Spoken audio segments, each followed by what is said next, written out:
સ્કંદ 9 ભાગ 2। દશરથજી કહે છે, બાળકો બહુ નાના છે, કહો તો હું આપની સાથે આવવા તૈયાર છું। પણ વિશ્વામિત્ર કહે, ના, મારે રામ લક્ષ્મણનું જ કામ છે। દશરથના કલેશનો પાર નથી। તેમને ખાતરી છે કે જળ વિના માછલી કદાચ જીવે, પણ રામ વિના પોતે નહીં જીવે। તેથી કહે, ગુરુજી, તમે માગો તો મારું રાજ્ય આપું, મારા પ્રાણ આપું। રામ સિવાય તમને ગમે તે આપવા તૈયાર છું, પણ મારા રામ વગર હું એક ક્ષણ પણ જીવી નહીં શકું। પિતા પ્રાણ આપી શકે છે, પણ પુત્ર આપી શકતા નથી। પિતા પુત્રનો કેવો પ્રેમ છે! જગતમાં રામ જેવો પુત્ર થયો નથી, દશરથ જેવા પિતા થયા નથી। જ્યારે રામ વનમાં ગયા ત્યારે છેલ્લા શ્વાસ સુધી દશરથે રામનું સ્મરણ કર્યું છે। દશરથજી વારંવાર કૌશલ્યાને પૂછે, મારો રામ ક્યાં છે? મારા રામ પાસે મને લઈ જાઓ। રામ વગર હું જીવી શકીશ નહીં, અને રામ વગર દશરથ જીવ્યા નથી। રામજી ગયા તે સાથે દશરથજીના પ્રાણ ગયા છે। રામાયણનું એક એક પાત્ર દિવ્ય છે। ભરત જેવો ભાઈ થયો નથી, સીતા જેવી સ્ત્રી થઈ નથી। રામજી કરતાં પણ સીતાજીનું હૃદય અતિ કોમળ છે। વાલ્મીકી એકવાર સીતાજીનું વર્ણન કરતા બોલી ઉઠ્યા છે કે રામાયણમાં રામજીનું નહીં પણ સીતાજીનું ચરિત્ર અવલૌકિક છે। રામજી સરળ છે, પણ સીતાજીની સરળતા અદ્ભુત છે। વાલ્મીકી રામાયણમાં એક પ્રસંગ આવે છે, રાવણ સાથે યુદ્ધ પૂર્ણ થયું છે। હનુમાનજી અશોક વનમાં આવ્યા છે। સર્વ રાક્ષસોનો વિનાશ થયો છે, રામજીનો વિજય થયો છે।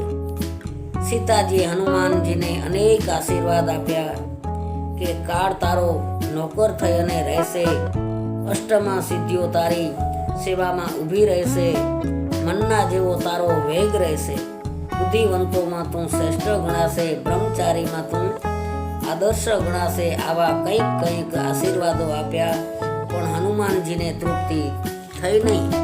હનુમાનજી કહે, માં આપો તો હું માગું તે આશીર્વાદ આપો। સીતાજી કહે, માગે તે આપીશ। હનુમાનજી કહે, હું પહેલા લંકામાં આવ્યો ત્યારે મેં જોયું હતું કે રાક્ષસીઓ તમને બહુ ત્રાસ આપતી હતી। રાક્ષસોનો વિનાશ પ્રભુએ કર્યો હતો, પણ આ રાક્ષસીઓ બાકી રહી ગઈ છે, તે બધીને હું મારી નાખું એવા મને આશીર્વાદ આપો। સીતાજી કહે, અરે, આવું વરદાન કદી મંગાતું હશે? અપકારનો બદલો અપકારથી નહીં, પણ ઉપકારથી જ અપાય। મને એમાં રાક્ષસીઓનો કંઈ દોષ દેખાતો નથી। તેઓ રાવણના કહેવાથી મને ત્રાસ આપતી હતી। રાક્ષસીઓ રાવણની આજ્ઞામાં હતી, વળી એ દુઃખ મારા કર્મનું ફળ હતું। પ્રારબ્ધ તો ભોગવવું જ પડે ને। મેં લક્ષ્મણનું અપમાન કરેલું તેનું એ ફળ હતું। મને તો થાય છે કે આ રાક્ષસીઓને હું મારી સાથે અયોધ્યા લઈ જાઉં। હનુમાનજી વંદન કરે છે, માં, તમારા સિવાય આવી દયા કોઈ બતાવી શકે નહીં। રાક્ષસો માટે રામ સરળ નથી, પણ રાક્ષસીઓ માટે સીતાજી સરળ છે। સીતાજી સાક્ષાત દયાની મૂર્તિ જણાય છે। દશરથજીએ વિશ્વામિત્રને ફરીને કહ્યું કે રામને તો અળગો નહીં કરો। ત્યારે વશિષ્ઠજી દશરથજીને સમજાવે છે। દશરથજીનો વશિષ્ઠમાં પૂર્ણ વિશ્વાસ હતો। તેઓ સદગુરુને આધીન હતા। વશિષ્ઠજીએ દશરથજીને કહ્યું, હે રાજન, આ વર્ષમાં રામના લગ્નનો યોગ છે। આ વર્ષમાં કુમારોના પણ લગ્નનો યોગ છે, માટે તેમને જવા દો, સર્વ કુશળ થશે। હવે દશરથ રાજી થયા। તેમણે રામ લક્ષ્મણને સભામાં બોલાવ્યા છે। રામ લક્ષ્મણે પ્રણામ કર્યા। દશરથજીએ કહ્યું, તમારે વિશ્વામિત્રના યજ્ઞનું રક્ષણ કરવાનું છે।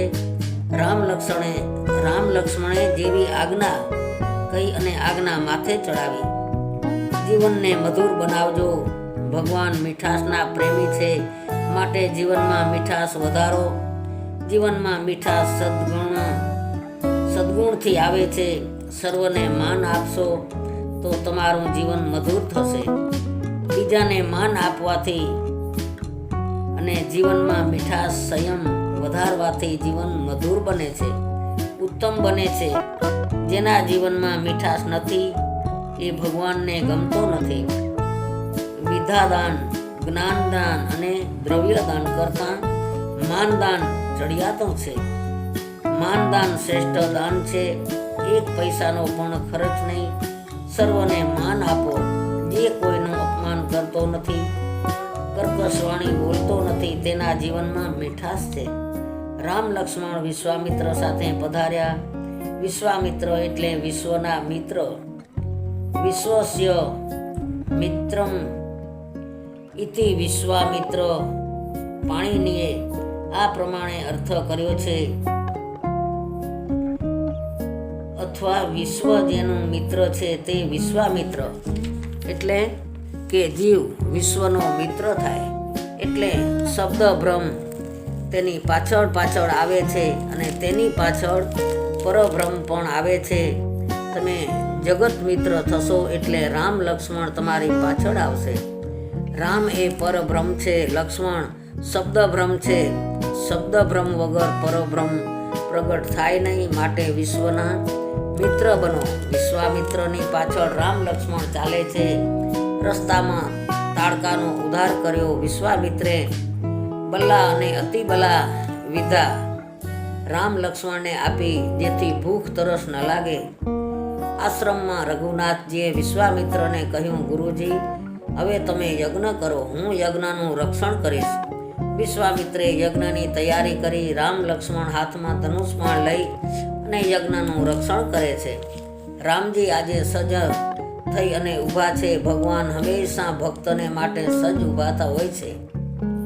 દ્વારકામાં, ડાકોરમાં, પંઢરપુરમાં કે શ્રીનાથજીમાં ગમે ત્યાં જુઓ, પ્રભુની પ્રતિમા ઊભેલી જ છે.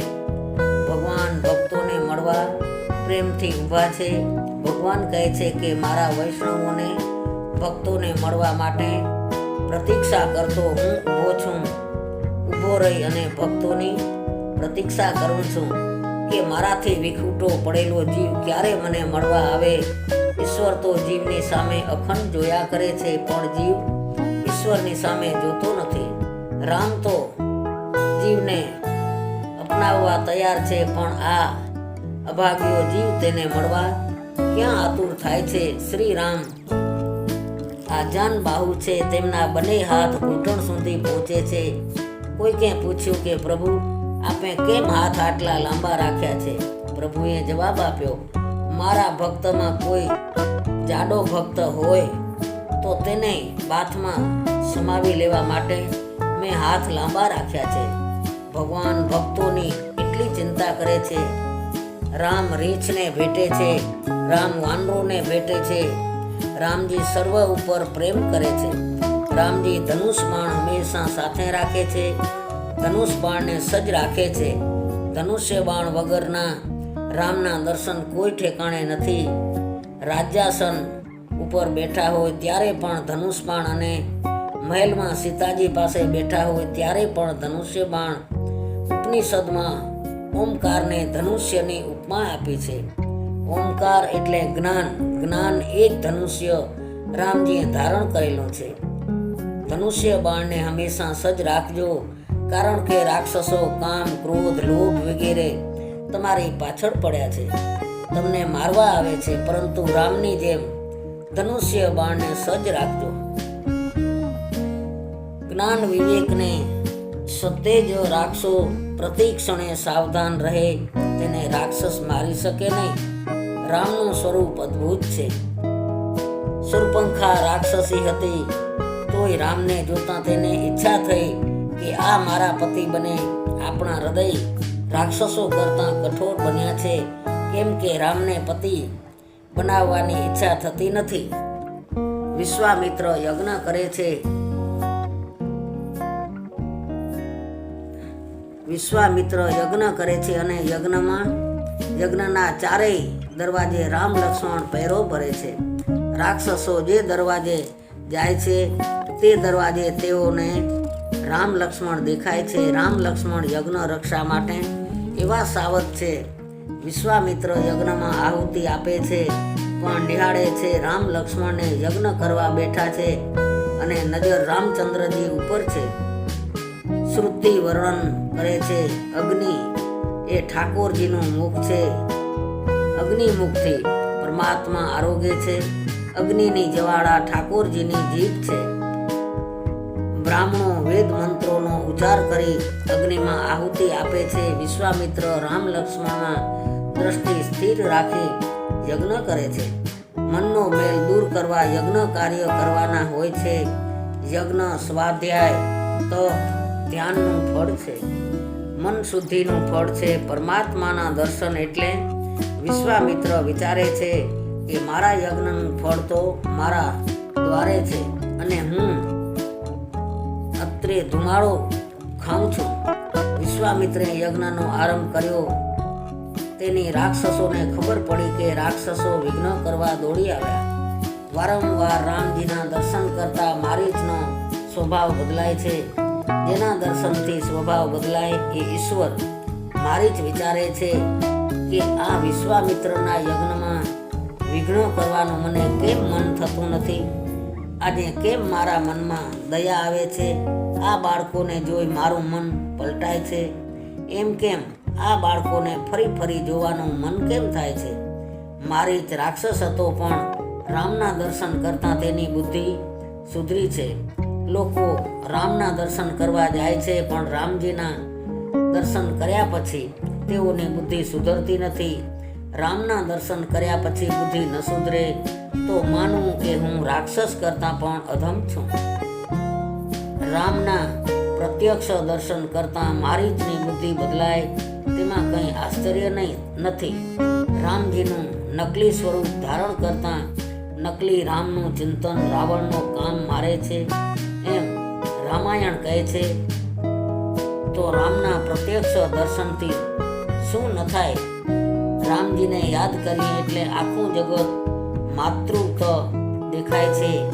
એકનાથ મહારાજે લખ્યું છે કે રામ રાવણનું યુદ્ધ થતું હતું ત્યારે કુંભકર્ણ સૂતેલો હતો. જ્યારે કુંભકર્ણને જગાડવામાં આવ્યો ત્યારે તેણે પૂછ્યું, મને કેમ જગાડ્યો? ત્યારે રાવણે કહ્યું કે જાનકી માટે યુદ્ધ થાય છે એટલે જગાડ્યો. હવે કુંભકર્ણ રાવણને કહે છે કે તું માયાવી રૂપ ધારણ કરી રામનું રૂપ ધારણ કરી અને સીતાજી પાસે જા. તે રામ આવ્યા છે તે માનશે અને તે છેતરાઈ જશે. ત્યારે રાવણ કહે, આ રામના કાંઈ જાદુ જેવું લાગે છે. હું રામનું સ્વરૂપ ધરવા જ્યાં તેમના સ્વરૂપનું ચિંતન કરું છું ત્યાં મન બદલાઈ જાય છે. જ્યારે હું માયાવી રીતે રામનું રૂપ ધારણ કરું છું ત્યારે સીતાજી મને માતા રૂપે દેખાય છે. મારાથી રામનો આ જાદુ જીરવાતો નથી. કુંભકર્ણ બોલ્યો, રામનું માયાવી રૂપ ધારણ કરવાથી તારા જેવા પર એનો એટલો પ્રભાવ પડે છે તો એના અસલ સ્વરૂપનો કેટલો પ્રભાવ હશે? રામના સ્મરણથી તું નિષ્કામ બને છે. તેથી મારું મન કહે છે કે રામ એ ઈશ્વર છે, માટે રામ સાથે તું વેર કર નહીં, તું મૂર્ખ છે. ત્યારે રાવણે જવાબ આપ્યો કે રામ સાથે મારી વિરોધ ભક્તિ છે. હું એકલો ભોજન કરું તો મારા એકલાનું કલ્યાણ થાય, પણ વિરોધ કરું તો મારા આખા વંશનું કલ્યાણ થશે. આ રાક્ષસો તામસી છે. તેઓ ધ્યાન જપ તપ કરી શકશે નહીં. રામજી સાથે વેર થશે, યુદ્ધ થશે તો તેઓને રામના દર્શન થશે અને તેમનું કલ્યાણ થશે. આપણા વંશનું કલ્યાણ કરવા મેં રામ સાથે વેર કર્યું છે. વિશ્વામિત્રની પેઠે તમે પણ યજ્ઞ કરવા બેસો ત્યારે પ્રત્યેક દ્વાર ઉપર રામ લક્ષ્મણને પધરાવજો. જપ કરવો, કથા સાંભળવી, મનથી નારાયણને મળવું એ બધા યજ્ઞો જ છે કે જે ગરીબમાં ગરીબ પણ કરી શકે છે. તમારા એ યજ્ઞમાં રામ લક્ષ્મણને બોલાવજો. બીજા યજ્ઞોમાં ખૂબ ધન જોઈએ, ઊંચું કુળ જોઈએ. વિધુર કે વિધવા યજ્ઞ કરી શકે નહીં. બીજા યજ્ઞમાં પ્રાયશ્ચિત પણ કરવું પડે છે. કેટલાક યજ્ઞ એવા છે કે જે સાધારણ બ્રાહ્મણ પણ કરી શકે છે. અગ્નિહોત્રી જ કરી શકે. યજ્ઞ કરવા પુષ્કળ ધનનો ખર્ચ કરવો પડે છે, પણ એક યજ્ઞ એવો છે કે જે કોઈ પણ કરી શકે છે. તેથી સર્વ યજ્ઞોમાં જપ યજ્ઞ શ્રેષ્ઠ છે. આંખથી દર્શન કરતા કરતા, કાનથી સાંભળતા, મનથી સ્મરણ કરતા કરતા જપ કરશો તો સમાધિ લાગી જશે. આ યજ્ઞમાં શ્રદ્ધા એ પત્ની છે, આત્મા એ જજમાન છે, શરીર એ યજ્ઞ ભૂમિ છે અને આ યજ્ઞથી વિષ્ણુને પ્રાપ્ત કરવાના છે. યજ્ઞના 4 દરવાજા એટલે ઇન્દ્રિયોના 4 દરવાજા. તે યજ્ઞમાં રાક્ષસો મારીચ, સુબાહુ એટલે કે કામ, ક્રોધ, લોભ વગેરે વિઘ્ન કરવા આવે છે. દરવાજા ઉપર રામકૃષ્ણને રાખશો તો મારીચ વિષય વિઘ્ન કરી શકશે નહીં. આંખોમાં, મુખમાં, કાનમાં ભગવાનને રાખો. એક એક ઇન્દ્રિયમાં ભગવાનને રાખો. તમારી દરેક ઇન્દ્રિય ઉપર રામ લક્ષ્મણને જો પધરાવશો એટલે કે શબ્દ બ્રહ્મ અને પરબ્રહ્મને પધરાવશો તો તમારા યજ્ઞમાં મારી જ વિઘ્ન કરી શકશે નહીં. તમારા જીવ યજ્ઞ નિર્વિઘ્ને પૂર્ણ થશે. જ્ઞાની મહાત્માઓ ઇન્દ્રિયોના દરવાજા બંધ રાખે છે અને વૈષ્ણવો દરેક દ્વાર ઉપર પરમાત્માને પધરાવે છે. ભાગવતનો રાહુ અને રામાયણનો મારીચ સરખા જ છે, તે જલ્દી મરતા નથી. વિશ્વામિત્રનો યજ્ઞ પૂર્ણ થયો નથી તેવામાં જનકપુરીથી કુમકુમ પત્રિકા આવી કે સીતાજીનો સ્વયંવર છે. રામ લક્ષ્મણ વિશ્વામિત્ર જનકપુરી તરફ આવવા નીકળ્યા. રસ્તામાં વિશ્વામિત્રે રઘુનાથજીને આજ્ઞા કરી કે આ શિલાને સ્પર્શ કરો, શિલારૂપ આ અલ્યાનો ઉદ્ધાર કરો. રામજી વિચારમાં પડે છે, કારણ સાધકથી લાકડાની સ્ત્રીને પણ સ્પર્શ ન થાય તો અહીં જાણી સમજી અને શિલા અલ્યાને પગ કેમ અડાડાય? રામજી કહે છે કે હું ચરણથી સ્પર્શ કરું તો મને પાપ લાગે, પર સ્ત્રીને હું કેવળ વંદન કરું છું. રામજીને પાપની બીક લાગે છે. આજકાલના લોકો પાપની બીક રાખતા નથી, જેમ ફાવે તેમ વર્તે છે. પાપની બીક અને ઈશ્વરની બીક રાખશે તે નિર્ભય થશે. રામજી કોઈ પર સ્ત્રીને અડકતા નથી, તેમ સીતા પણ કોઈ પર પુરુષને અડકતા નથી. આથી મહાપુરુષોએ, કવિઓએ કલ્પના કરી છે કે રામજીએ અલ્યાને ચરણથી સ્પર્શ કર્યો નથી, પણ તે સમયે પવનને કારણે રામજીના ચરણની રજ ઉડી અને શિલા ઉપર પડી અને શિલામાંથી અલ્યા બેઠી થઈ. એકનાથજીએ કહ્યું છે કે ચરણની રજ પવનથી ઉડીને પથ્થર ઉપર પડી. અલ્યા એ બુદ્ધિ છે. જે બુદ્ધિ કામ સુખનો વિચાર કરે છે તે બુદ્ધિ જળ પથ્થર જેવી બને છે. જે બુદ્ધિ અલ્યા વિષયનું ચિંતન કરતા પથ્થર રૂપ જળ બની ગઈ છે. કોમળ બુદ્ધિ ઈશ્વર પાસે જઈ શકે અને જળ કઠણ બુદ્ધિ નહીં, કોમળ બુદ્ધિ હોય તો પીગળે. શ્રી કૃષ્ણ સેવામાં, શ્રી કૃષ્ણ કીર્તનમાં આનંદ મળતો નથી. તેનું કારણ એક જ છે, બુદ્ધિ પથ્થર જેવી જળ થઈ છે. તે સરળ ક્યારે થાય?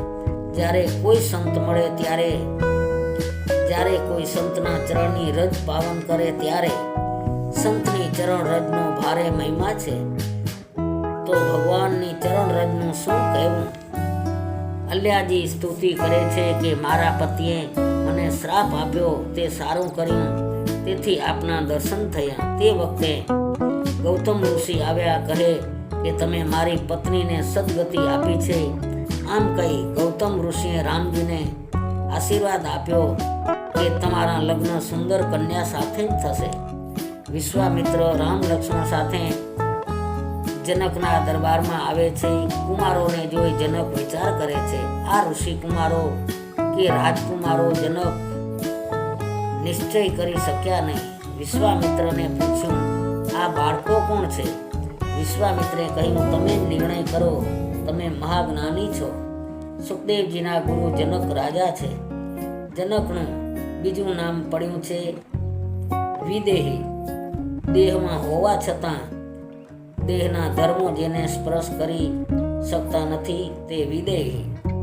તે જીવ, તે મુક્ત ધર્મરાજાએ જ્ઞાનીની વ્યાખ્યા આપેલી છે કે બ્રહ્માનું ભવમાં જેને વિષય રસનું ભાન ન રહે તે જ્ઞાની આસક્તિ અને અભિમાન જીવને બંધન કરનાર છે. જ્ઞાની આ બંનેને ત્યજે છે. તેઓ આ દુનિયામાં સઘળું કાર્ય કરવા છતાં પોતે કાંઈ કરતા નથી એવી ભાવના રાખી સર્વ કાર્ય કરે છે. આવા અનાસક્ત જીવ સદેહે મુક્ત છે. તેથી જનક વિદેહી કહેવાયા છે.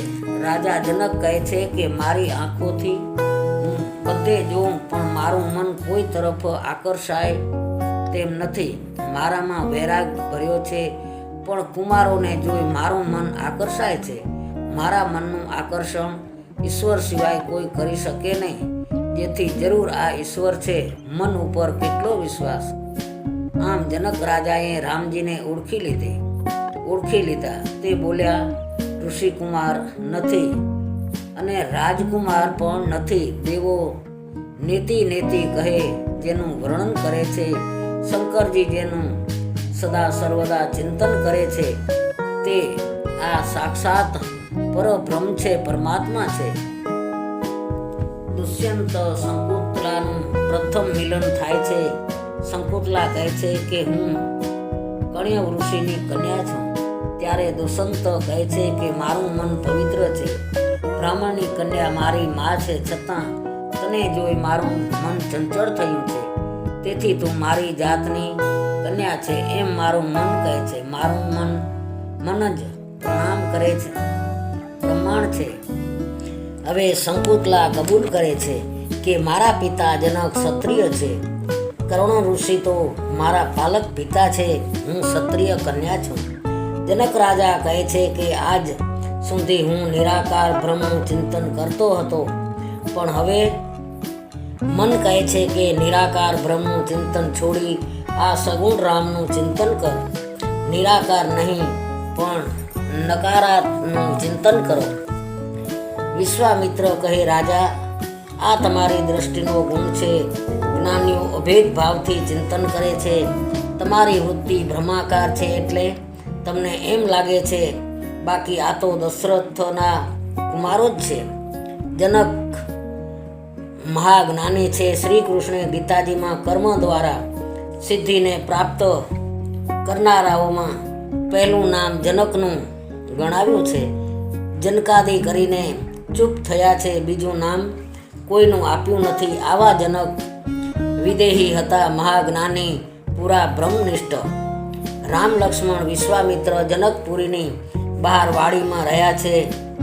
સાંયકાળના સમયે સંધ્યોપાસના કરે છે અને રાત્રિના સમયે વિશ્વામિત્રના ચરણની સેવા કરે છે. આશીર્વાદ માગવાથી મળતા નથી. આશીર્વાદ હૃદયમાંથી નીકળે છે. વિશ્વામિત્ર હૃદયથી આશીર્વાદ આપે છે કે તમારું કલ્યાણ થાવો. લક્ષ્મણ રામજીની ચરણો સેવા કરે છે અને લક્ષ્મણ મનમાં વિચાર કરે છે કે આવતીકાલે મોટા ભાઈના લગ્ન થશે. ચરણ સેવા કરવાનો અધિકાર ભાભીને થશે. આજે સેવા કરવાનો છેલ્લો દિવસ છે. સેવા અને સમરણ વગર ચેન ન પડે તે વૈષ્ણવ. મને સેવા નહીં મળે આ વિચાર મનમાં આવ્યો ત્યારે લક્ષ્મણજીને અતિશય દુઃખ થયું. આંખમાંથી આંસુ નીકળ્યા. પ્રભુએ જોયું આજે મારો લક્ષ્મણ રડે છે. લક્ષ્મણજી સંકોચને લીધે બોલી શકતા નથી. પણ લક્ષ્મણનો હૃદય પ્રેમ રામજી જાણે છે. લક્ષ્મણને કહે છે કે લક્ષ્મણ, ભલે મારા લગ્ન થાય. લગ્ન પછી ડાબા ચરણની સેવા સીતા કરશે અને જમણા ચરણની સેવા તું કરજે. ભલે મારું લગ્ન થાય પણ હું તને છોડવાનો નથી. રામજીનો બંધુ પ્રેમ એવો હતો. બીજે દિવસે પ્રાતકાળ થયો. રામ લક્ષ્મણજી વહેલા ઉઠ્યા.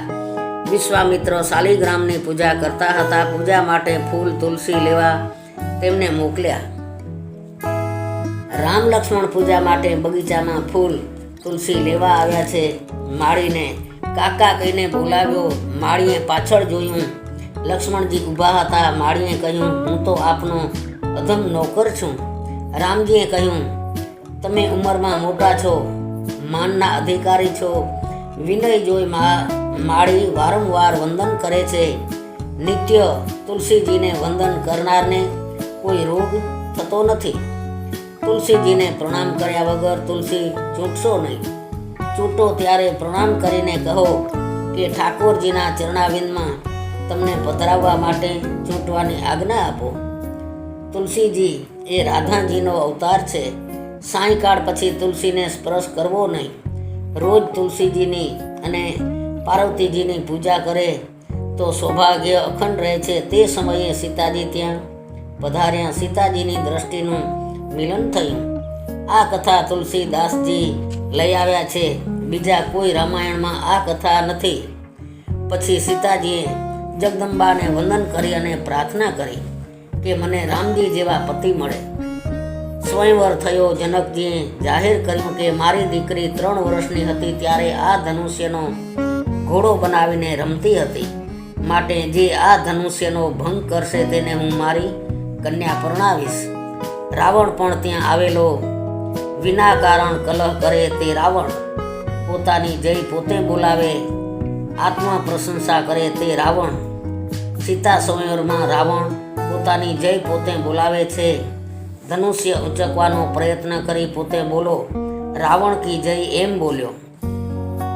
પાર્વતીએ શિવજીને કહ્યું કે તમારા ચેલા રાવણને બહુ અભિમાન થયું છે, માટે રાવણ ધનુષ્ય ઉઠાવી ન શકે તેવો ઉપાય કરો. ઉપાય થયો. શિવગણ સૂક્ષ્મ રૂપે ધનુષ્ય ઉપર ચઢી બેઠા, જેથી કોઈ ધનુષ્ય ઉઠાવી શકે નહીં. રાવણ ધનુષ્યને ઉઠાવી શક્યો નહીં. રાવણની ફજેતી થઈ. રાવણની ફજેતીથી બીજા રાજાઓ સાવધાન થયા. રાવણ તો ચાલતો ચાલતો અહીંથી ગયો, પણ આપણી શું દશા થાય? ધનુષ્ય ઉઠાવવા હવે કોઈ પ્રયત્ન પણ કરતું નથી. છેવટે વિશ્વામિત્રજીએ આજ્ઞા કરી એટલે રઘુનાથજી આશીર્વાદ મેળવી ધનુષ્યનો ભંગ કરવા ઊભા થયા. સીતાજી પ્રાર્થના કરે છે કે ધનુષ્ય ફૂલ જેવું હલકું થજો. રામજી ધનુષ્યને વંદન કરે છે. ધનુષ્ય ઉઠાવ્યું, લીલામાં નમાવ્યું એટલે ધનુષ્યના 2 ટુકડા થઈ ગયા. બધે રામનો જય જયકાર થઈ રહ્યો. હવે વિશ્વામિત્રે આજ્ઞા કરી કે સીતાજી બહાર પધારે, અમે રામ સીતાના દર્શન કરીએ. સીતાજીએ વિજયમાળા લીધી. સુંદર કન્યા વિજયમાળા પહેરાવવા તૈયાર નથી. સીતાજી હાર પહેરાવવા પ્રયત્ન કરે છે. 2 હાથ ઊંચા કર્યા છે. હાથે પહેરેલી રત્ન બંગડીઓમાં રામજીનું પ્રતિબિંબ દેખાતા જાનકીજી તન્મય થઈ ગયા છે. રામજી માથું નમાવતા નથી. આ જોઈ વિશ્વામિત્ર પાસે આવ્યા. ગુરુજીની આજ્ઞા મળી. રામજીએ વિજયમાળા ધારણ કરી. જનક રાજાના સેવકો કુમકુમ પત્રિકા લઈ અયોધ્યા આવ્યા. દશરથજીએ પત્રિકા વાંચી, લગ્ન માટે આપ અયોધ્યાની પ્રજા સાથે જનકપુરી આવો. દશરથજીને અતિ આનંદ થયો. પ્રાતકાળમાં વશિષ્ઠ વગેરે દશરથજીએ જનકપુરી જવા માટે પ્રયાણ કર્યું. રસ્તામાં શુભ સુકન થયા. 2 બ્રાહ્મણો તેમજ સૌભાગ્યવતી સ્ત્રી માથે બેડું લઈ અને મળ્યા. જાન જનકપુરી આવી. જનક અને દશરથ મળ્યા. જનકપુરીમાં સ્વાગત થયું. વિશ્વામિત્ર સાથે રામ લક્ષ્મણ આવ્યા. રામ લક્ષ્મણે પિતાજીને પ્રણામ કર્યા. નારદજીએ લગ્ન મુહૂર્ત આપ્યું. માર્ગશીર્ષ માસ સુદ પાંચમ અને ગૌરજ સમયે જાન આવી.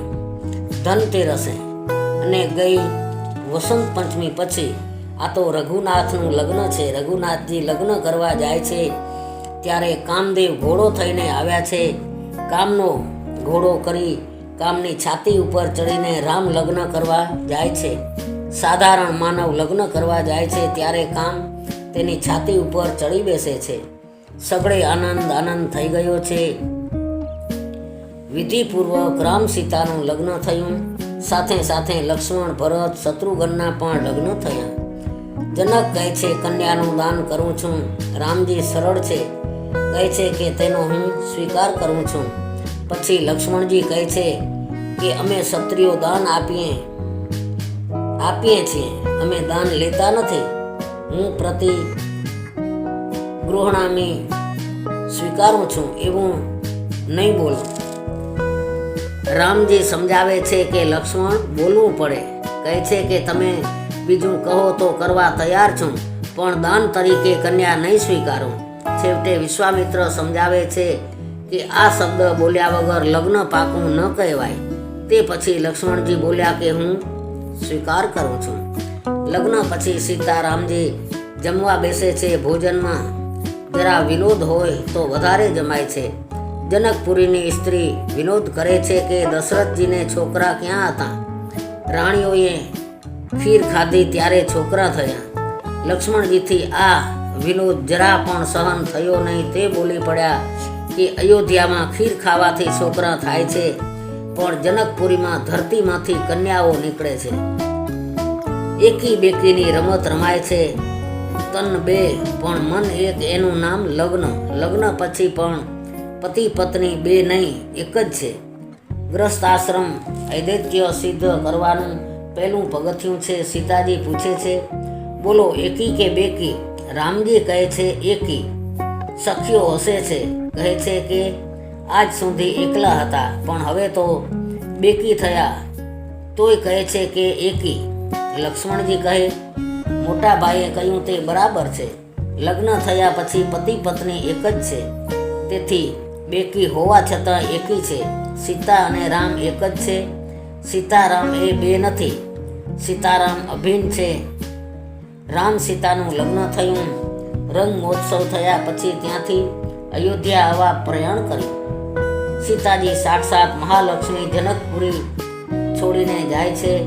વિદાય વખતે માતાજીએ ચોખાથી ખોડો ભર્યો છે અને ચોખા વેર્યા છે. આજે પણ મિથિલામાં ચોખા ખૂબ ઉત્પન્ન થાય છે.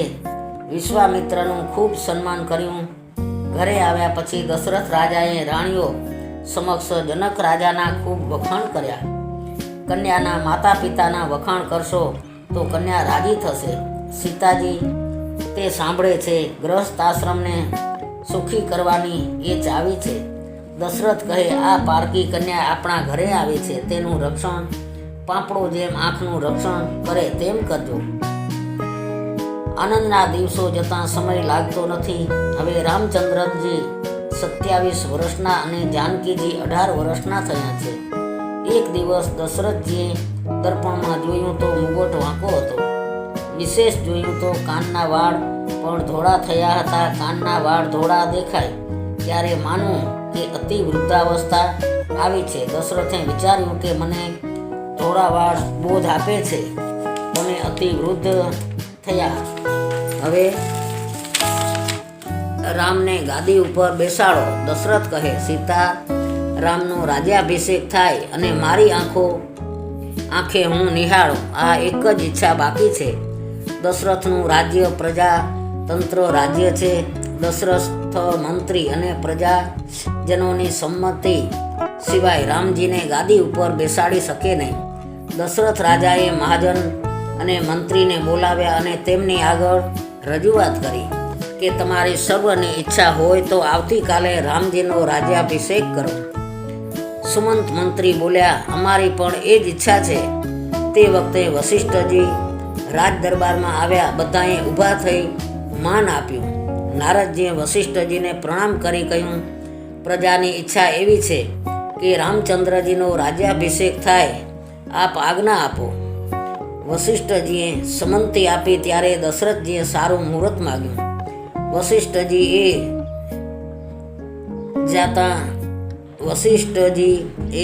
જાતા હતા કે મુહૂર્ત આપું, જોતા હતા કે એ મુહૂર્ત આપું, પણ તે મુહૂર્તમાં રામચંદ્રજી ગાદી ઉપર બિરાજવાના નથી.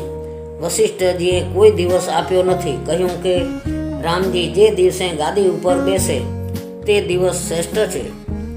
વશિષ્ઠજીની ગુઢાર્થ વાણી દશરથજી સમજી શકતા નથી. તેથી તેઓ નક્કી કરે છે કે આવતીકાલનો દિવસ ઉત્તમ છે. આવતીકાલે જ રાજ્યાભિષેક થાય. તરત તેમણે હુકમ કર્યો કે રાજ્યાભિષેક માટે તૈયારી કરો. તાબડતોબ બધી તૈયારી ચાલી. દશરથજીએ વશિષ્ઠજીને કહ્યું કે રામનો રાજ્યાભિષેક કરવાનો છે. તે રામને હું નહીં કહું. તમે રામજીને કહેજો. વશિષ્ઠજી રામચંદ્રજીના મહેલમાં પધાર્યા. ત્યાં તેમણે રામને કહ્યું કે આવતીકાલે તમારો રાજ્યાભિષેક થવાનો છે. બધાને આનંદ થયો, પણ રામજી થોડા ઉદાસ થાય છે. રામજી કહે, મને એકલાને ગાદી ઉપર બેસાડવો છે? વશિષ્ઠ કહે છે, રાજા તો એક જ હોય. રામજી કહે છે, ના ના, અમે ચારેય ભાઈઓનો રાજ્યાભિષેક કરો. મારો લક્ષ્મણ રાજા થાય, મારો ભરત રાજા થાય, અમે 4 ભાઈઓ રાજા થઈએ. વશિષ્ઠ મંદ હસ્યા કરી કહે છે કે રાજા તો એક જ હોય, જે જ્યેષ્ઠ હોય તે રાજા થઈ શકે. તમે જ્યેષ્ઠ છો. એવામાં લક્ષ્મણજી ત્યાં આવ્યા. રામજી કહે, લક્ષ્મણ બાપુજી આવતીકાલે મને રાજા બનાવે છે. લક્ષ્મણ, હું તો નામનો જ રાજા છું, પણ રાજ્ય તારું છે હો. આ રાજ્ય લક્ષ્મી તારી છે. તું કહીશ તેમ હું ચાલીશ. રામ એ સર્વના અંતર્યામી છે, પરંતુ લક્ષ્મણ રામના અંતર્યામી છે. લક્ષ્મણને આનંદ થયો છે. એ સૌને કહેતા ફરે છે કે મોટા ભાઈ ગાદી ઉપર વિરાજશે અને હું ચમર લઈ ઊભો રહીશ. આજે ગામ શણગારવામાં આવ્યું છે. વશિષ્ઠજીની આજ્ઞા પ્રમાણે દશરથજીએ હુકમ કર્યો છે. હૃદયમાં આનંદ સમાતો નથી. દશરથના જીવનનો આ છેલ્લો દરબાર હતો. આ સૂર્યવંશની પવિત્ર ગાદી ઉપર રઘુરાજા ભગીરથ દિલીપ વિરાજતા હતા. તે ગાદીને દશરથે પ્રણામ કર્યા. કહે, અત્યાર સુધી હું તારી ગોદમાં બેસતો હતો, હવે આવતીકાલે મારો રામ તારી ગોદમાં બેસશે. મારા રામનું તું રક્ષણ કરજે. બધાને આનંદ થયો, પણ દેવોને દુઃખ થયું. તેનું એક કારણ હતું. તેઓને થયું કે આવતીકાલથી રામ ગાદી ઉપર બેસશે, તે પછી એ અયોધ્યામાં જ રોકાઈ રહેશે. પછી રાવણને મારવા કોણ જશે? વિઘ્નેશ્વરી દેવીનું આહવાન કર્યું. વિઘ્નેશ્વરી દેવી આવ્યા. દેવોએ કહ્યું, અયોધ્યા જઈ રામના રાજ્યાભિષેકમાં વિઘ્ન કર. મહાત્માઓ કહે છે કે સર્વ રીતે સુખી થાય તે કાળને ગમતું નથી. દશરથ રાજાના સુખને કાળની નજર લાગી. કાળ કોનું નામ? વિઘ્ન નાખે તે કાળ, એટલે તો એને કાળ કહે છે. વિઘ્નેશ્વરી એ વિચાર કરે છે કે હું કોના શરીરમાં પ્રવેશ કરું. વિચાર કરતાં તેની નજર મંથરા ઉપર પડી. મંથરામાં વિઘ્નેશ્વરી દેવીએ પ્રવેશ કર્યો. મહાત્માઓ કહે છે કે કૌશલ્યાની થોડી ભૂલ હતી. દાસીએ દોડતા જઈ કૌશલ્યાને કહ્યું કે માં, રામનો રાજ્યાભિષેક થવાનો છે. કૌશલ્યાએ તરત જ મોતીનો હાર કાઢી દાસીને દઈ દીધો ને દાસીનું સન્માન કરી કહ્યું કે આજે તો મોતીનો હાર આપું છું, પણ આવતીકાલે રાજા થશે ત્યારે મારો રામ તને મારા જેવું માન આપશે. દાસીને અતિ આનંદ થયો. તેને રસ્તામાં મંથરા મળી. મંથરાએ પૂછ્યું, કેમ અલી બહુ આનંદમાં છે? દાસીએ કહ્યું, રામ રાજા થવાના છે. તું જોતો ખરી, આજે તો મને મોતીની માળા મળી છે, પણ આવતીકાલે મને જે માન મળે તે જોજે. હું કૌશલ્યાની દાસી છું. તને શીખો. પરમારથમાં કદાચ મોટી ભૂલ થાય તો પ્રભુ ક્ષમા કરે છે, પણ વ્યવહાર કઠણ છે. તેમાં થોડી ભૂલ થાય તો પણ લોકો ક્ષમા આપતા નથી. કૌશલ્યાએ ઘરના નોકરોને આપ્યું, પણ શોક્યની દાસીઓને કાંઈ આપ્યું નથી. તેમને આપ્યું હોત તો વિઘ્ન આવત નહીં. જેમ ગ્રસ્ત આશ્રમીને વ્યવહાર કરવો પડે છે, તેમ સાધુ મહાત્માને પણ મુઠ્ઠી ચણાની જરૂર છે. ત્યાં સુધી વ્યવહાર કરવો પડે છે. વ્યવહાર કરો, પણ વ્યવહારમાં મળી જશો નહીં. મનમાં સ્થૂલ અને સૂક્ષ્મ બે ભેદ છે. મનનો સ્થૂલ ભાગ ભલે વ્યવહારમાં હોય, પણ મનનો સૂક્ષ્મ ભાગ પરમાત્મામાં પરોવી રાખજો. પનિહારી પાણીનું બેડું માથે લઈ આવે છે ત્યારે તેનું સ્થૂલ મન વાતોમાં હોય છે, પણ સૂક્ષ્મ મન બેડામાં હોય છે. તેમ વ્યવહાર કરતી વખતે ભગવાનને ભૂલશો નહીં. બાળકમાં સૂક્ષ્મ રીતે મન રાખીને મા ઘરના સઘળા કામકાજ કરે છે, તેમ વ્યવહારમાં સૂક્ષ્મ રીતે પરમેશ્વરમાં મન રાખી વ્યવહાર કરશો તો વ્યવહારમાં સફળતા મળશે. કૌશલ્યાની દાસીએ મંથરાને મૈણું માર્યું, એટલે મંથરાના હૃદયમાં ઈર્ષાનો અગ્નિ પ્રગટ થયો. મંથરા કૈકેયી પાસે આવી રડવા લાગી. કૈકેયીએ પૂછ્યું, તું કેમ રડે છે? મારી વાલી દાસીને રડવું પડે એવું તે શું બન્યું છે? મંથરા આંખમાંથી દળદળ આંસુ સારે છે, કાંઈ બોલતી નથી. કૈકેયી ચિંતામાં પડી જાય છે કે કંઈ અનિષ્ટ નથી થયું ને. રામજી પ્રત્યે તેને ભારે પ્રેમ છે, તેથી રામના કુશળ પૂછે છે. રામ તો આનંદમાં છે ને? પતિનું કુશળ પહેલું પૂછવું જોઈએ, પણ રામજી ઉપર અવલૌકિક પ્રેમ છે, તેથી રામજીના કુશળ પહેલાં પૂછે છે. મંથરા કહે, રામજી તો આનંદમાન છે, રામને વળી શું દુઃખ છે? તેના પિતા આવતીકાલે રાજ્યાભિષેક કરે છે. કૈકેયી આ સમાચાર સાંભળી ખુશ થઈ મંથરાને હાર કાઢી આપે છે. કૈકેયીમાં હજુ કલીનો પ્રવેશ થતો નથી. મંથરાએ હાર ફેંકી દીધો. કૈકેયીએ પૂછ્યું, અલી, સર્વને આનંદ થાય છે, તને એટલું દુઃખ કેમ થાય છે? મંથરાએ ધરતી ઉપર પડતું મૂક્યું. મંથરા રડતી કહે છે કે રામ રાજા થાય કે ભરત રાજા થાય, મને શું મળવાનું છે? હું તો દાસી જ રહેવાની છું ને. મારો સ્વાર્થ નથી. હું તો તારું બગડે છે તે સુધારવા આવી છું. તે જ સમયે કૈકેયીને દયા આવી. તેણે મંથરાની પીઠ ઉપર હાથ ફેરવ્યો. મંથરાનો સ્પર્શ થતાં જ મંથરામાંના કલીએ કૈકેયીના શરીરમાં પ્રવેશ કર્યો. શાસ્ત્રમાં સ્પર્શ દોષનું બહુ વર્ણન કર્યું છે. કોઈને સ્પર્શ કરશો નહીં. કૈકેયીએ મંથરાનો સ્પર્શ કર્યો, એમાંથી રામાયણ થયું. કૈકેયી કહે, મંથરા ખરું કહે, તને આટલું દુઃખ સાથી થાય છે? મંથરા જવાબ આપે છે કે તારું બગડે છે તે મારાથી જોવાતું નથી, પણ તને કસી પડી નથી તો રહ્યું હું નહીં બોલું. કૈકેયી કહે, તું કહે તે કરવા તૈયાર છું. મંથરા કહે, કૈકેયી તું બહુ ભોળી છે.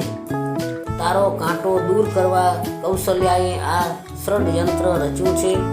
15 દિવસથી રાજ્યાભિષેકની તૈયારી થાય છે, છતાં તને ખબર નથી રાજ્યાભિષેકની આટલી ઉતાવળ શું છે? કૌશલ્યાના કહેવાથી ભરત શત્રુઘ્નને મોસાળ મોકલ્યા છે. બધા રાજાઓને આમંત્રણ આપ્યું છે, પણ ભરત શત્રુઘ્નને કોઈ યાદ કરતું નથી. ભરત શત્રુઘ્નની ગેરહાજરીમાં રાજ્યાભિષેક થાય છે, એટલા પરથી જ સમજી જાને. કૈકેયીનું મન હાલી ગયું. તેના મનમાં શંકાનો કીડો સળવળ્યો. મંથરા સમજાવે છે, રામનો રાજ્યાભિષેક થયા પછી લક્ષ્મણ રામના ખાસ મંત્રી થવાના છે અને ભરતને કેદખાનામાં રાખશે. પછી તું કેવળ કૌશલ્યાની દાસી તરીકે અહીં રહી શકશે, રાણી તરીકે નહીં. ઉદાસ સ્વરે કૈકેયી કહે છે કે હું શું કરી શકું? મને 3 દિવસથી ખરાબ સપના આવે છે. અરે રે, શું થશે? મંથરા કહે, હજુ બાજી તારા હાથમાં છે. રાજા પાસે થાપણ તરીકે 2 વરદાન તમે રાખ્યા છે, તે વરદાન આજે માગી લો. પ્રથમ વરદાનમાં ભરતજીને રાજ્ય મળે તેવું માગો, અને બીજા વરદાનમાં 14 વર્ષ સુધી રામનો વનવાસ માગો. તમે વસ્ત્ર આભૂષણ ફેંકી ક્રોધ ભવનમાં દાખલ થાઓ, પણ જોજો રાજા લાડ કરે તેથી ભોળવાતા નહીં. રામજીના સોગંદ ખાઈ માગવાનું કહે ત્યારે જ જીભ ખોલજો, નહીં તો રાજા ફરી જશે અને બાજી બગડી જશે. કૈકેયી ક્રોધ ભવનમાં દાખલ થયા છે, જઈને ધરતી ઉપર પડે છે. રોજ દરબાર પૂરો થાય પછી મહારાજ કૈકેયી પાસે આવે છે. આજે કૈકેયીના મહેલમાં આવ્યા છે. કૈકેયી દેખાતી નથી. જાણવા મળ્યું કે રાણી ક્રોધ ભવનમાં પડ્યા છે. મહારાજાને ફાળ પડી. આજે ક્રોધ ભવનમાં આવા સુખના વખતે કૈકેયીને શા સારું ક્રોધ ભવનમાં જવું પડે? ચાલ જટ એનો ક્રોધ ઉતારી નાખું. ધૈર્ય ધારણ કરી મહારાજે ક્રોધ ભવનમાં પ્રવેશ કર્યો. મહારાજા દશરથ કૈકેયી નજીક આવ્યા. ત્યાં કૈકેયીએ કહ્યું, ખબરદાર, મને સ્પર્શ કર્યો છે તો? કૈકેયી તિરસ્કાર કરે છે. દશરથજી કહે છે, કૈકેયી, તે મને એક વખત કહેલું કે તમે વૃદ્ધ થયા છો, તેથી રામને ગાદી ઉપર બેસાડો. મેં તારું કહેવું કર્યું છે. આવતીકાલે રામનો રાજ્યાભિષેક છે. તને આનંદના ખબર કહેવા આવ્યો છું. ભરત એ વૈરાગ્યનું સ્વરૂપ છે, શત્રુઘ્ન એ સદવિચાર છે. આ બંને દશરથ પાસે હોય તો દશરથ કૈકેયીને આધીન ન થાય. આ બંને દશરથથી દૂર ગયા છે. ખાવાનું ન મળે અને ઉપવાસ કરે તેનું મહત્વ નથી, પણ ખૂબ મળ્યું હોય તેમ છતાં જે સંયમ રાખે તે વૈરાગી છે. વૈરાગ્યનું એ રહસ્ય છે, જેની પાસે કશું નથી એણે બધું છોડ્યું એમ નહીં કહેવાય, કારણ કે મનમાં કામના ઘણી છે. આ તો કશું નથી, એનો વૈરાગ્ય છે. ખરો વૈરાગ્ય તે કે જે સર્વ અનુકૂળતા છતાં છોડે. ભરતજી એવા વૈરાગ્યનું પ્રતીક છે. કૈકેયીનો ક્રોધ ઉતરતો નથી. ત્યારે દશરથજી કહે છે કે તારે માગવું હોય તે માગ કૈકેયી. મેં મારા રામજીના સોગન કોઈ દિવસ લીધા નથી. હું આજે રામના સોગન લઈ કહું છું, તું જે માગીશ તે આપીશ. દશરથ રામના શપથમાં બંધાયા એટલે કૈકેયી બોલી, મારા 2 વરદાન અનામત છે, તે આજે માગવા છે. દશરથ કહે, કૈકેયી 2 ને બદલે 4 વરદાન માગ. કૈકેયી કહે, માગ્યા પછી ના પાડો તો? ત્યારે દશરથ કહે છે કે પ્રાણ જાય પણ વચન ન જાય. એવી આ રઘુકુળની રીત છે. વચન એટલે વચન, બોલ્યા પછી હું નહીં ફરું. તું માગ, મારું વચન મિથ્યા નહીં થાય. કૈકેયી બોલી, પહેલું હું એ માગું, મારા ભરતનો રાજ્યાભિષેક થાય. મંથરાએ કૈકેયીને કહી રાખ્યું હતું કે પહેલાં રામનો વનવાસ માગીશ તો રાજાને મૂર્છા આવશે અને કદાચ બીજું વરદાન માગવાનું રહી જશે. દશરથ કહે, ભલે, તારી ઈચ્છા અનુસાર ભરતનો રાજ્યાભિષેક કરીશું. કૈકેયીએ બીજું વરદાન માગ્યું, રામને 14 વર્ષ વનમાં મોકલો. બીજું વરદાન સાંભળી દશરથજી નિસ્તેજ થયા. મૂર્છા આવી ગઈ. ભાન આવ્યું ત્યારે દશરથજી કહે, કૈકેયી તે બીજું વરદાન બરાબર માગ્યું નથી. તું મારા રામને વનમાં કેમ મોકલે છે? તેણે તારો શું અપરાધ કર્યો છે? તું મારા રામને મારી આંખોથી દૂર ન કર. રામ વગર હું જીવી શકીશ નહીં. પાણી વિના માછલી કદાચ જીવી શકે. મણી વિના સર્પ દુઃખથી દીન થઈ ભલે જીવી શકે, પરંતુ હું સાચે જ કહું છું કે રામ વિના મારું જીવવું શક્ય જ નથી. કૈકેયી ભરતનો રાજ્યાભિષેક કરીશ, પણ રામને અયોધ્યામાં રાખ. કૈકેયી, મેં તને પૂછ્યા વગર રાજ્યાભિષેકની તૈયારી કરી એટલે તું ગુસ્સે થઈ લાગે છે, પણ કૌશલ્યાના કહેવાથી હું એ નથી કરતો. કૈકેયી કહે, કૌશલ્યા કેવી છે અને રામજી કેવા છે તે હું જાણું છું. વચન નહીં પાડો તો તમારે નરકમાં જવું પડશે. તમારી રઘુકુળ રીત ક્યાં ગઈ? દશરથ રાજાએ કૈકેયીને મનાવવા પ્રયત્ન કર્યો, પણ કૈકેયી માનતી નથી. છેવટે દશરથ કહે છે, કૈકેયી, મારો કાળ તારામાં આવ્યો છે. રામ વગર હું જીવીશ નહીં. તું માની જા. પરંતુ કૈકેયી 1 ની 2 થતી નથી. નિષ્ઠુર બનીને બેઠી છે. રાજા બેભાન બની અને પડી ગયા. પ્રાતકાળ થયો છે. દશરથજી જાગતા નથી. મંત્રી સુમંતજી આવ્યા છે. ધૈર્ય ધારણ કરી સુમંતજી કૈકેયીના મહેલમાં આવ્યા છે. દશરથજી મૂર્છામાં છે. સુમંતે કૈકેયીને પૂછ્યું કે મહારાજ કેમ જાગતા નથી? કૈકેયી ક્રોધમાં બોલી, મને કંઈ ખબર નથી. રાજા રામ રામ કરે છે, તેથી તેના રામને જઈ પૂછો. સુમંત રામજી પાસે આવ્યા છે. પ્રભુએ કૈકેયીના મહેલમાં પ્રવેશ કર્યો. કૈકેયીને પૂછ્યું, મારા પિતાને શું થયું છે? મને કેમ ખબર ન આપી? કૈકેયી કહે, રામ, મેં 2 વરદાન માગ્યા. વરદાનમાં બંધનમાં તારા પિતા આવ્યા છે. આમ કરી તેણે 2 વરદાન કહી સંભળાવ્યા. સાંભળીને રામજીની અડગતા ડગી નહીં. તેઓ માતાજીને વારંવાર પ્રણામ કરી કહે છે, માતાજી, હું સમજી ગયો, તમને મારા પર અતિશય પ્રેમ છે. તેથી મને ઋષિ મુનિઓનો સત્સંગ થાય અને મારું કલ્યાણ થાય તે માટે તમે મને વનમાં મોકલો છો. આ તરફ રામ શબ્દ સાંભળતા દશરથ રાજાએ આંખો ઉગાડી. રામ વંદન કરે છે ત્યારે દશરથે આલિંગન આપી કહ્યું, રામ, મને છોડીને જઈશ નહીં. રામજી કહે, પિતાને સમજાવે છે. રામજી પિતાજીને સમજાવે છે, તમારા આશીર્વાદથી વનમાં પણ મારું કલ્યાણ થશે. મને તો કેવળ આનંદ થાય છે. મારો ભરત રાજા થશે. રામચંદ્રજીએ આશ્વાસન આપ્યું છે. રામજી ત્યાંથી કૌશલ્યાના મહેલમાં આવ્યા. માનું હૃદય ભરાઈ આવ્યું. સુંદર આસન ઉપર બેસાડી વારણા લીધા. પછી કહે, બેટા, આજે વશિષ્ઠ તને તિલક કરશે. આજનું પ્રભાત મંગલમય છે. રઘુનાથજી ધીર ગંભીર છે. માને કહે છે, મા, પિતાજીએ અયોધ્યાનું રાજ્ય ભરતને આપ્યું છે. મને વનનું રાજ્ય આપ્યું છે. કૌશલ્યાને આ વચન હૃદયના બાણના ઘા સમાન લાગ્યા. એમને એવું દુઃખ થયું કે જેનું વર્ણન ન થઈ શકે. પછી ધીરજ ધારણ કરી કૌશલ્યા બોલ્યા, બેટા, તું વનમાં જાય અને ભરત રાજા બને તેમાં કોઈ વાંધો નથી, પણ તારા વિના તારા પિતાનું શું થશે? તે જ સમયે સીતાજી ત્યાં આવ્યા. સાસુજીને વંદન કરી ધરતી ઉપર નજર રાખી ઊભા. કૌશલ્યા રામને કહે છે, મારો દીકરો દુઃખી થાય તો વાંધો નહીં, પણ મારા ઘરે પારકી દીકરી આવી છે, તે કોઈ રીતે દુઃખી ન થાય. તેને તો પાંપડો આંખોને સાચવે છે, તેમ હું સાચવીશ. રામજીએ સીતાજીને કહ્યું, ઘરમાં રહી તમે સર્વની સેવા કરજો. સીતાજી ધીરજ ધારણ કરી બોલ્યા, આપે સુંદર ઉપદેશ આપ્યો, પણ સ્ત્રીનો આધાર કેવળ એક પતિ જ છે.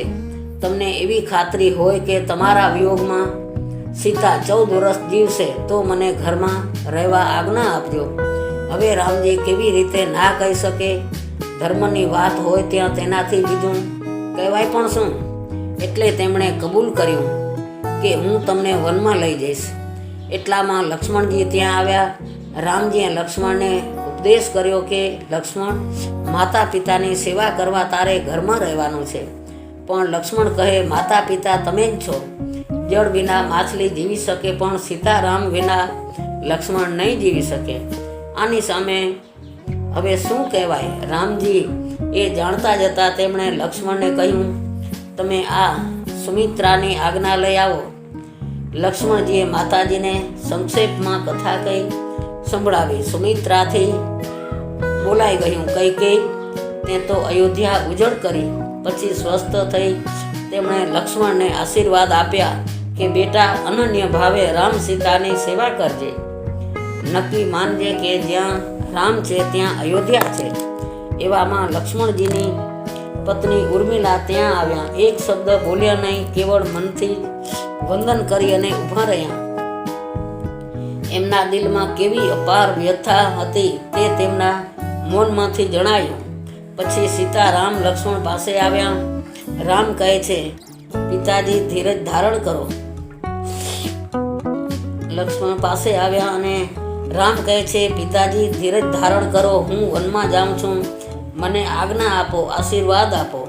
કઈ કહે, મેં તને આજ્ઞા કરી તે તારા પિતાની આજ્ઞા છે. પિતાને પૂછવાની કાંઈ જરૂર નથી. આમ કરી કઈએ વલ્કલ વસ્ત્રો આપ્યા. રામ લક્ષ્મણ સીતાએ વન તરફ જવા પ્રયાણ કર્યું. દશરથ તે પછી મૂર્છામાંથી જાગ્યા. જાણ્યું કે રામ તો વનમાં ગયા. વલોપાત કરવા લાગ્યા કે મારો રામ વનમાં ગયો અને હજુ મારા પ્રાણ કેમ જતા નથી? હું કેવો કઠોર છું, મારા પ્રાણ કેવા કઠિન છે. અરે મંત્રીજી, મારો સોનાનો રથ લઈ જાઓ. રામને કહો કે ચાલતા વનમાં જશો નહીં, આ રથમાં બેસીને વનમાં જાઓ. આ મારી આજ્ઞા છે. 2-4 દિવસ તેઓને વનમાં ફેરવજો અને પછી બધાને અયોધ્યા લઈ આવજો. રામ ના આવે તો સીતાજીને જરૂર લાવજો. તમસા નદીને કિનારે બધાએ મુકામ કર્યો છે. અયોધ્યાની પ્રજા સૂતેલી છે. મધ્યરાત્રિનો સમય થયો. રામે કહ્યું, મંત્રીજી, બધા સૂતેલા છે. હવે એવી રીતે રથ ચલાવો કે કોઈ જાગે નહીં. ભગવાન શંકરને પ્રણામ કરી રામચંદ્રજીએ કોઈ જાણે નહીં તેમ પ્રયાણ કર્યું. પ્રાતકાળમાં શૃંગવેરપુર સામે રથ આવી ઉભો. બીજી બાજુ પ્રજાજનો જાગે છે. રામજીને ન જોતા વિલાપ કરે છે. શૃંગેરપુરમાં ગૃહક રાજાને ખબર પડી કે સીતારામ પધાર્યા છે. તે ત્યાં આવ્યો. ગૃહકે કહ્યું, રાજ્ય તમારું છે, ગામમાં પધારો. રામજીએ કહ્યું, મારે 14 વર્ષ સુધી કોઈ ગામમાં પ્રવેશ કરવો નથી. રામચંદ્રજી મંત્રીને કહે છે, હવે આપ અયોધ્યા પધારો. મંત્રીજી પિતાજીને મારા પ્રણામ કહેજો. સુમંતજી કહે સીતાજીને પાછા મોકલો. સીતાજી આવશે તો દશરથજીને કાંઈક અવલંબન મળશે. સીતાજીએ જવાબ આપ્યો કે હું રઘુકુળની પુત્રવધુ છું. મારો ધર્મ સમજ્યો છું. જ્યાં મારા પતિ ત્યાં હું. સુમંતજીના વિદાય થયા પછી રામે ગૃહક રાજાને કહ્યું કે વળનું દૂધ મંગાવો. વળનું દૂધ મંગાવ્યું.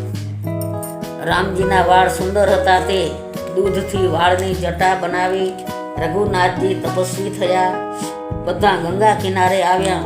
સામા કિનારે જવાનું હતું. ત્યાં એક કેવટ હતો.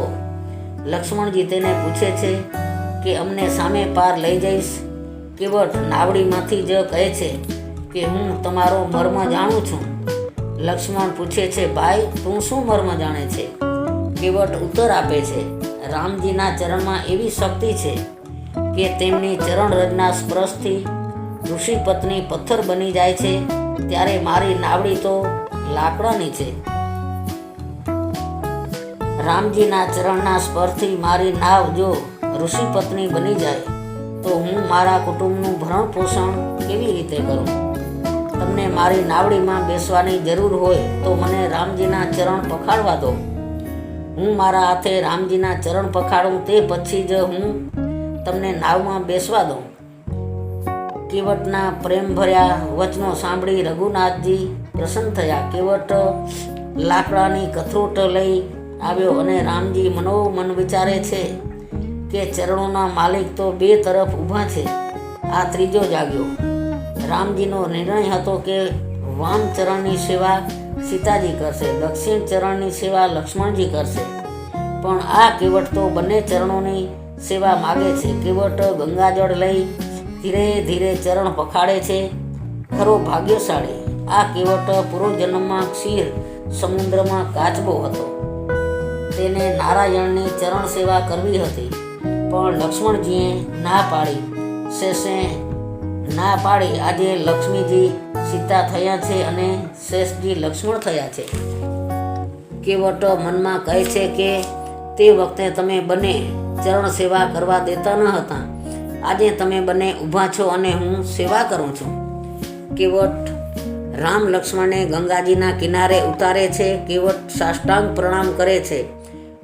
રામજીને ઈચ્છા થઈ કે કેવટને કાંઈક આપું, પણ શું આપું? મારી પાસે તો કાંઈ નથી. સીતાજી સમજી ગયા. માતાજીએ અંગૂઠી ઉતારી રામજીને આપી. રઘુનાથજી અંગૂઠી કેવટને આપવા જાય છે. લે ભાઈ, આ તને મજૂરી તરીકે નહીં, સેવા તરીકે આપું છું. કેવટ બોલ્યો, લેવાનો આ દિવસ નથી. 14 વર્ષનો વનવાસ પૂરો થાય, મારા રામજી ગાદી ઉપર બેસે ત્યારે આપજો, ખુશીથી લઈશ. કેવટ અંગૂઠી લેતો નથી. તે જોઈ લક્ષ્મણજીએ ફરી આગ્રહ કર્યો. ત્યારે કેવટે જવાબ આપ્યો કે અમે 2 જાતભાઈ છીએ, તેથી જાતભાઈની ઉતરાય ન લેવાય. ધંધાનો એવો નિયમ છે. લક્ષ્મણજીએ ગુસ્સે થઈ કહ્યું, તારી અને અમારી જાત કે એક છે? તું શું બકે છે? કેવટ કહે છે, તમારી મારી જાત એક નહીં, પણ મારી અને રામજીની જાત એક છે. હું ગંગાજીનો કેવટ છું અને રામજી સંસાર સાગરના કેવટ છે. હું લોકોને ગંગા પાર ઉતારું છું. રામજી જીવને સંસાર સાગરની પાર ઉતારે છે. મેં આજે તેમને ગંગા પાર ઉતાર્યા. હવે મારો વખત આવે ત્યારે તમે મને આ સંસાર સાગરથી પાર ઉતારજો, એટલું માગું છું. 14 વર્ષનો વનવાસ પૂરો કરીને રામજી અયોધ્યા આવે છે ત્યારે પણ કેવટના ઉપકારને એ ભૂલ્યા નથી. રાજસભામાં જ્યારે એ કેવટને જોતા નથી ત્યારે એને યાદ કરી પ્રભુ સૌથી પહેલો પ્રસાદ એને મોકલે છે. ત્યાંથી રામજી આગળ ચાલ્યા. સીતાજી બહુ વિવેકથી ચાલે છે. આગળ રામ, પાછળ સીતા અને સીતાજીની પાછળ લક્ષ્મણ. રામ લક્ષ્મણની વચમાં સીતા કેવા શોભે છે. તુલસીદાસજી કહે છે કે જાણે બ્રહ્મ અને જીવની વચમાં માયા. પગદંડી સાંકડી છે, તેથી ઉપર જગ્યા રહેતી નથી. તેથી લક્ષ્મણ કાંટા ઉપર ચાલે છે. રામજીથી આ બધું જોવાતું નથી, તેથી તેમણે ક્રમ ફેરવ્યો. પહેલાં લક્ષ્મણ, પછી સીતા અને પછી રામ. હવે એ પ્રમાણે ચાલે છે. જ્યાં મુકામ કરે ત્યાં લોકો દર્શન કરવા આવે છે. ગામની સ્ત્રીઓ માતાજીને વારંવાર વંદન કરે છે. કોઈ તો હસીને પૂછે છે કે આ બે છે તેમાં તમારા કોણ છે? સીતાજી કહે છે કે પેલા ગોરા છે તે મારા દિયર છે. આમ લક્ષ્મણજીનો પરિચય આપે છે, પણ રામજીનો પરિચય આપ્યો નથી.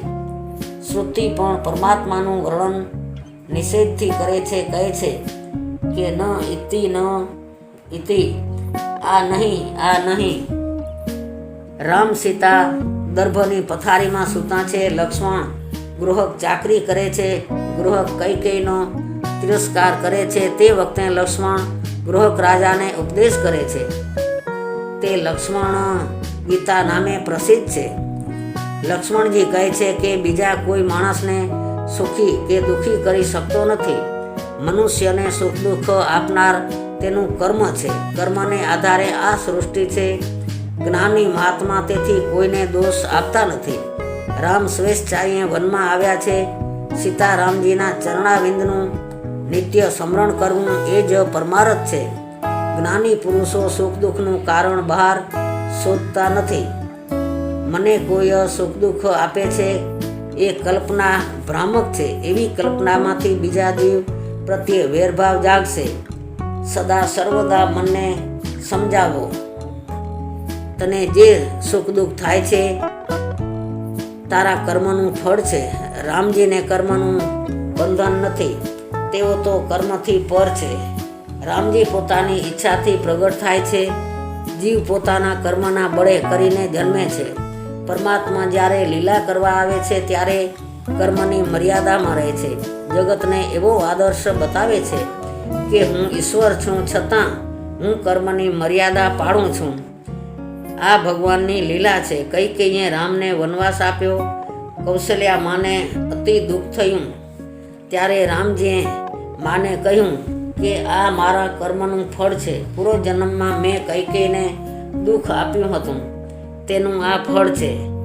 મેં પરશુરામ અવતારમાં જે કર્યું હતું તે રામા અવતારમાં ભોગવવાનો વખત આવ્યો.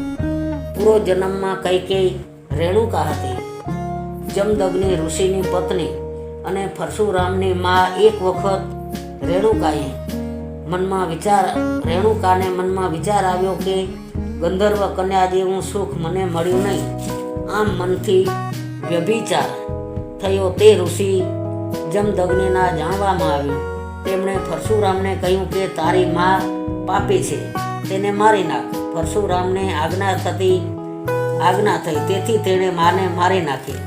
રામજી કૌશલ્યાજીને સમજાવે છે કે પૂર્વજન્મમાં મેં માને દુઃખ આપ્યું, તેથી આ જન્મમાં મને કઈ માં દુઃખ આપે છે. મહાત્માઓ તો ત્યાં સુધી કહે છે કે રામે રામા અવતારમાં જે વાલીને માર્યો તે જ વાલી શ્રી કૃષ્ણ અવતારમાં પારધી થઈને આવ્યો અને ભગવાનને બાણ મારેલું કરેલા કર્મનું ફળ ભોગવવું જ પડે છે. આખી રાત લક્ષ્મણજી અને ગૃહક વચ્ચે આ પ્રમાણે વાતો થઈ. બ્રહ્મ મુહૂર્તમાં રામજી સ્નાન કરી શિવ પૂજન કરે છે. રઘુનાથજી બતાવે છે કે હું ઈશ્વર છું, છતાં શિવ પૂજન કરું છું. ગૃહક ઘરે જવા ના પાડે છે. રામજી કહે છે સારું, ચિત્રકૂટમાં હું નિવાસ કરું અને પછી તમે ઘરે જજો. ભગવાન ધીમે ધીમે પ્રયાણ કરે છે. પછી પ્રયાગરાજ પધાર્યા છે. ત્યાં ભરદ્વાજ મુનિનો આશ્રમ છે. દ્રાજને કાનમાં ભરી રાખે તે ભરદ્વાજ. દ્રાજ એટલે ગુરુ શિષ્યનો બોધ. તમે ભરદ્વાજ થશો તો તમારે ત્યાં પરમાત્મા આવશે. રામ સીતા લક્ષ્મણ ભરદ્વાજ મુનિના આશ્રમમાં આવ્યા. બીજા ઋષિઓને ખબર પડતા તે પણ આવ્યા છે.